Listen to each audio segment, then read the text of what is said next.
కూటమి ప్రభుత్వంపై వైసీపీ అధ్యక్షుడు జగన్మోహన్ రెడ్డి ఫైర్ అయ్యారు. యాడ్ ఏజెన్సీల రాష్ట్ర ప్రభుత్వ పాలన అని విమర్శించారు. వేరే వాళ్లకు దొరకాల్సిన క్రెడిట్ చోరీలో మాత్రం చంద్రబాబు పీక్ అని విమర్శించారు.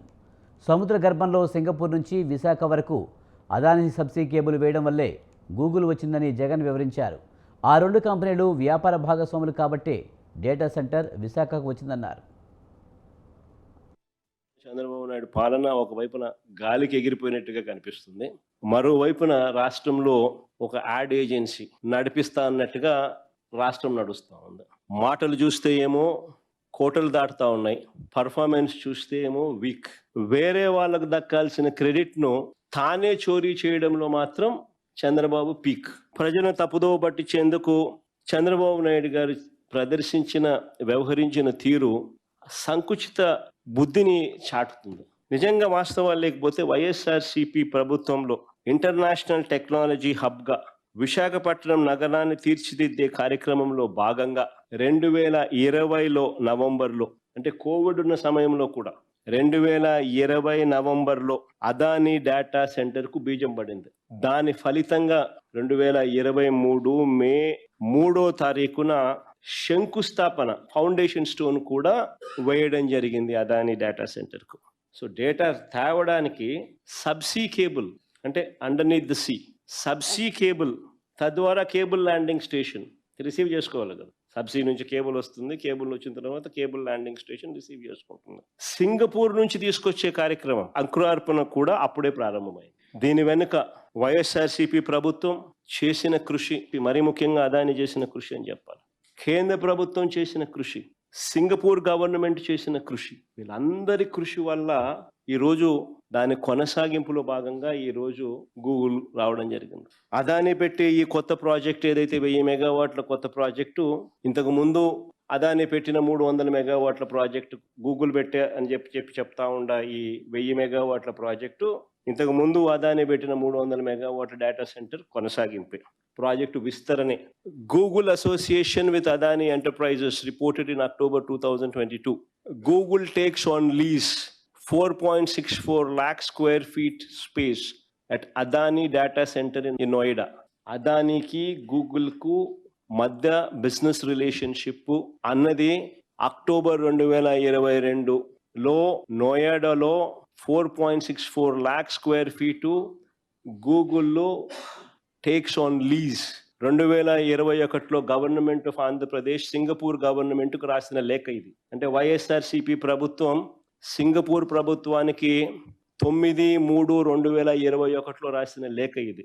చంద్రబాబు నాయుడు ఏదైతే చెప్పకూడదు అని చెప్పి ఎంతో తాపత్రయపడ్డాడో, ఎక్కడ వేరే వాళ్ళకి క్రెడిట్ ఇవ్వాల్సి వస్తుంది, తన క్రెడిట్ రాదు అని చెప్పి ఏదైతే చంద్రబాబు నాయుడు దాచిపెట్టాలని చెప్పి ప్రయత్నం చేశాడు, దానికి సంబంధించిన విషయం.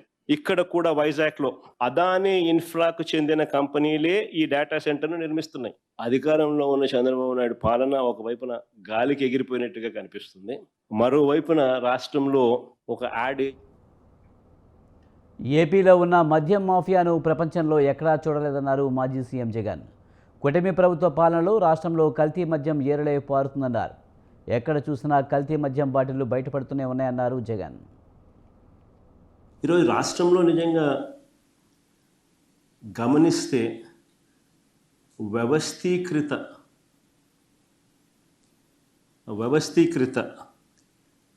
Illicit spurious liquor, illicit spurious మద్యం అన్నది వ్యవస్థీకృత పద్ధతిలో ఏకంగా ఈరోజు మందు అమ్ముడు కాబడుతూ ఉన్న పరిస్థితులు ఈరోజు రాష్ట్రంలో కనిపిస్తూ ఉన్నాయి. ఫస్ట్ టైం నిజంగా ఒక స్పూరియస్ లిక్కర్ కానీ ఇల్లిసిట్ లిక్కర్ కానీ ఒక వ్యవస్థీకృత పద్ధతిలో ఏకంగా మద్యం విక్రయాలు జరుగుతూ ఉండడం అన్నది ఎప్పుడు ఇంతకుముందు ఈ రకమైన మాఫియా అనేది బహుశా ప్రపంచ చరిత్రలో ఎప్పుడు చూసిందో అది కూడా ఇప్పుడు గమనిస్తూ ఉన్నాం. జగన్ విమర్శలకు మంత్రి కొల్లు రవీంద్ర కౌంటర్ ఇచ్చారు. లిక్కర్ గురించి మాట్లాడే అర్హత జగన్కు లేదన్నారు. జగన్ లిక్కర్ స్కామ్ బోఫర్స్ కుంభకోణం కంటే పెద్దదని కొల్లు రవీంద్ర ఆరోపించారు. జగన్ పాలనలో నకిలీ మద్యంతో 30,000 మంది మృతి చెందారని చెప్పారు. ఎక్సైజ్ శాఖను జగన్ నిర్వీర్యం చేశారని మంత్రి కొల్లు రవీంద్ర విమర్శించారు. చెరువులో ఒక కుట్రకి శ్రీకారం చుట్టారు. జగన్మోహన్ రెడ్డి గారు వాళ్ళు చూపిస్తా ఉన్నారు అన్ని ఫొటోస్ కానీ ఇవన్నీ పెట్టి ఏంటో అంటే మసి పూసి మారేడుకాయాలని చెప్పి చేసే ప్రయత్నం చేస్తారు. ఇవాళ మా ఎన్ఫోర్స్మెంట్ వింగ్ ఎంత బలంగా ఉందంటే ఎక్కడ తప్పు జరిగినా ఇమ్మీడియట్గా దాని మీద చర్య తీసుకుంటున్నాం. అందుకనే వైఎస్ఆర్ పార్టీ ముసుగులో పనిచేస్తున్నటువంటి కొంతమంది వ్యక్తుల్ని ఇవాళ అరెస్టులు చేస్తున్నాం, కేసులు పెడుతున్నాం. దాంట్లో ఎవరైతే ఇన్వాల్వ్ అయ్యిందో ఒకవేళ ఎక్కడన్నా మా పార్టీ వాళ్ళు ఇన్వాల్వ్ అయినా జయచంద్రారెడ్డి ఇన్వాల్వ్మెంట్ ఉందంటే ఇమ్మీడియట్గా సస్పెండ్ చేశాం. అలాగే అక్కడ జితేంద్ర నాయుడు అని అతను ఉందంటే అతను ఇమ్మీడియట్గా సస్పెండ్ చేస్తాం. పార్టీ నుంచి సస్పెండ్ చేయడం కాదు, సీరియస్గా కేసులు కట్టాం. ఇవాళ వాళ్ళు చేసినటువంటి కుట్ర సాక్షాత్తు ఎవరైతే జనార్దన్ రావు ఉన్నాడో ఆ జనార్దన్ రావు జోగి రమేష్ గారే నేను 24వ తారీఖున సౌత్ ఆఫ్రికాకి వెళ్ళిపోతుంటే 23వ తారీఖు ఇంటికి పిలిపించుకుని మాట్లాడేది వాస్తవం కాదు. జగన్మోహన్ రెడ్డి గారు దీనికి మీరు సమాధానం చెప్పగలరా? 24వ తారీఖు జనార్దన్ రావు సౌత్ ఆఫ్రికాకి ప్రయాణం అవుతున్నటువంటి సందర్భం ఉంటే 23వ తారీఖునే జోగి రమేష్ గారి ఇంటికి ఎందుకు వెళ్ళాడు? దానికి సమాధానం మీరు చెప్పగలరా? ఇవాళ మీరు ఎన్ని కుట్రలు చేసి ఇవాళ ఇవన్నీ కూడా ప్రభుత్వం చాలా నిబద్ధతతో స్ట్రిక్ట్గా ఎన్ఫోర్స్మెంట్ వింగ్ వర్క్ చేస్తూ ఎక్కడ ఇలాంటి కార్యక్రమాలు జరిగినా ఇమ్మీడియట్గా ఇవాళ చెప్తాడు అనకాపల్లి అంటున్నాడు, ఈస్ట్ గోదావరి అంటున్నాడు. ఇవన్నీ కూడా ఎన్ఫోర్స్మెంట్లో బాధ్యత. ఇలాంటి దుష్ట శక్తులు ఉంటాయనే గతంలో మీరు అసలు ఎన్ఫోర్స్మెంట్ వింగే తీసేశారు.